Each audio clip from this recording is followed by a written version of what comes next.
গোপাল ভাঁড় ছিলেন কৃষ্ণনগরের অধিকাংশ মানুষই বিশ্বাস করেন। তাকে নিয়ে আলোচনার অন্ত নেই।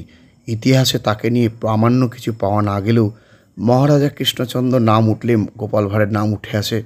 কৃষ্ণচন্দ্রের সভাসদ রায়গুণাকার ভারতচন্দ্র, জগন্নাথ তর্কা পঞ্চানন, হরিনাম তর্ক সিদ্ধান্তর মতো গুণী মানুষদের নবরত্ন সভা ছিল। তাদের মধ্যে আলোকিত হয়ে থাকতেন গোপাল ভাঁড়। অনেকের মতে গোপাল ভাঁড়ের আসল নাম গোপাল নাইয়া।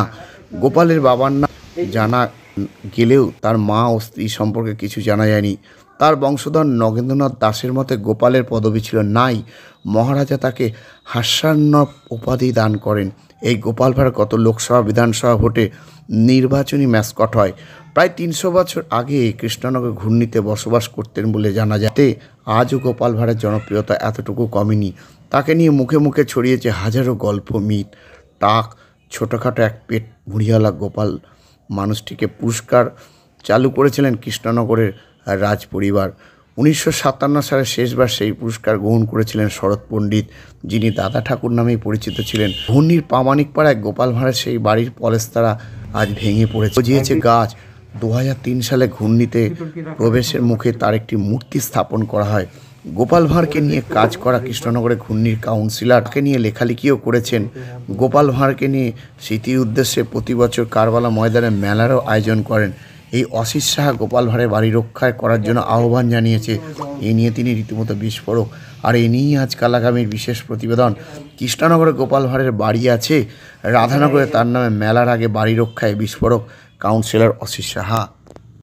আমরা কথা বলেছিলাম গোপাল ভাঁড়ের আনুমানিক বংশধর ও স্থানীয় কাউন্সিলর অসিত সাহার সঙ্গে। তাদের বক্তব্য আমরা প্রাচীন এত সম্পন্ন। আমি যতদিন আমার বাবার আমল থেকে এটা পুরনো, আমরা নাকি গোপাল ভাঁড়ের বংশধর এবং এখানে প্রামাণিকদের বাড়ি, এটা বিশেষ পুরনো বাড়ি। হ্যাঁ, এখানে আগে দুর্গাপুজো হয়েছে, 1 মাস ধরে বিয়ে হতো, লোকজন খেত, পুজোতে খাওয়া দাওয়া সব কিছুই হতো। এখানে পাড়ার লোকজনও সব নিমন্ত্রিত থাকতো।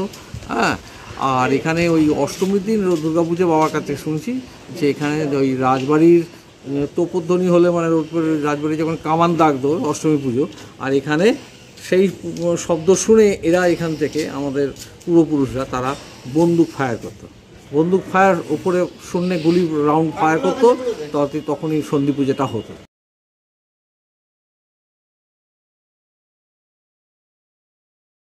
তখনই সন্ধি পুজোটা হতো। আমার বাবার কাছে শোনা, আর বাবা নিজেরা চাক্ষুষ তারা দেখেছেন। তখনকে সেই ধনু পোড়া, ঠাকুরের সামনে ধনু পোড়ানো, নাচ ইত্যাদি এইসব জিনিসগুলো এখানে সব অনেক কিছুই হয়েছে। আমার যে বাড়ি আছে সে কিছু অজ্ঞাতা মানে জনেরা তারা ওই বাড়িটা দখল করে রেখেছে। কিন্তু আমরা জানি কৃষ্ণনগরের প্রথম রাজবাড়ি আলাল দস্তকে দিয়ে ওই বাড়ির ওই প্যাটার্নে তৈরি হয়েছিল। ওই রকম বাড়ি আর ঘূর্ণিতে নেই। পাড়ায় ওটা একসময় ছিল 3 নম্বর বেল, সতীশ মোহরের বেল বলতো লোকে। তখন টিন নয়, খড়ের ছাউনি আর মাটির দেওয়াল ছিল। সেটা পরবর্তীকালে রাজা কৃষ্ণচন্দ্রের অনুরোধে, এই গোপাল ভাঁড়ের অনুরোধে বা অনেক বিতর্ক হয়েছে, তারপরে ওইখানে বাড়িটা গোপাল ভাঁড়ের তৈরি করে দেয় আলাল দস্ত, ঠিক রাজবাড়ির প্যাটার্নে, যাকে ঘূর্ণিতে বলা হতো এক সময়। ওটাই ঘূর্ণির বড় বাড়ি। জানার অজানার কোনো ব্যাপার নেই।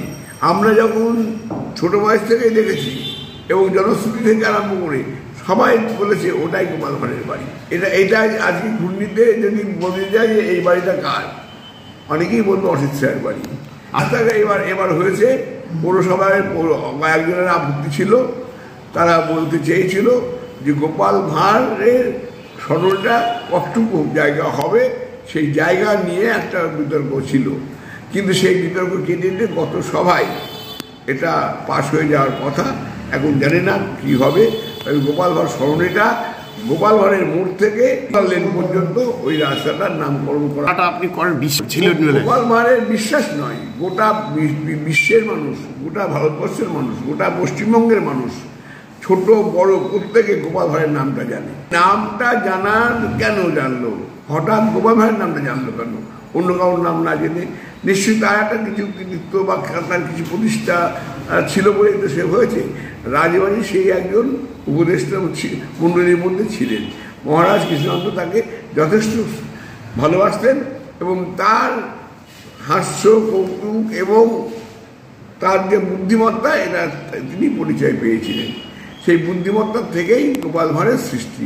আর গোপাল ভাঁড় এর সঙ্গে দ্বিমত হয়েছিল রাজা কৃষ্ণচন্দ্র মরে যাওয়ার পরে দ্বিমত হয়েছিল। এবং গোপাল ভাঁড়ের যারা আত্মীয় স্বজন তারা খানাকুলে আছে, তারা এই পরপরে এই মেলাতে 2-3 বার এসেছিল। বলেও গেছে যে আমাদের পূর্বপুরুষ ছিলেন গোপাল ভাঁড়, ছিল রাধারানী। পরবর্তীকালে যারা আছে তারাও এসেছিলেন এই মেলাতে, বলে গেছেন যে এটাই গোপাল ভাঁড় আমাদের আত্মীয়। এবং গোপাল ভাঁড়ের এই মেলা করার জন্য তারাও খুব গর্বিত এবং তাদের আনতে পারেনি। নামের যে মাহাত্ম্যটা সেটা কিন্তু গোপালের জন্মদিন কিন্তু আগামী ওই রংদোলের দিন, ওই রংদোলের দিন যে আমাদের ওই মঞ্চে গোপাল ভাঁড়ের জন্ম বৃত্তান্ত নিয়ে যেটা আমার লেখা আছে সেইটা কিন্তু ওখানে প্রচারিত হবে। এই বিষয়টা গোপাল ভাঁড়ের বাড়ি থেকে সৃষ্টি করে ওই বাড়িটাকে দখল করতে হবে পৌরসভার মধ্যে দিয়ে, কিন্তু উদ্যোগ গ্রহণ করছে না। কোনো কারণেই হোক না কেন, পৌরসভার উদ্যোগ গ্রহণ করা না করার দরুন ওইটা ওইভাবেই পড়ে আছে। ফটো, ছবি সব জায়গায় গেছে, এটা এখন দখল করতে আমরা পারিনি। কাউন্সিলর অসীম বিশ্বাসকে অনুরোধ রাখবো যে সে যেন এই ব্যাপারে উদ্যোগ গ্রহণ করে এবং গোপাল ভাঁড়ের একটা স্ট্যাচু ওখানে বসানো হবে। যখন উদয় মিত্র মহাশয় কৃষ্ণনগর পৌরসভার পৌর প্রধান ছিলেন, উনির মোড়ে গোপাল ভাঁড় স্মরণী করবার জন্য এবং গোপাল ভাঁড়ের মূর্তি প্রতিষ্ঠা করার জন্য উনি উদ্যোগ গ্রহণ করেন। সেদিন তার পাশে ছিলাম এবং করেছিলাম, তার মূর্তিও এখানে বসানো, মেলা সৃষ্টি হলো। আজকে মেলার বয়স হয়ে গেল 9 বছর।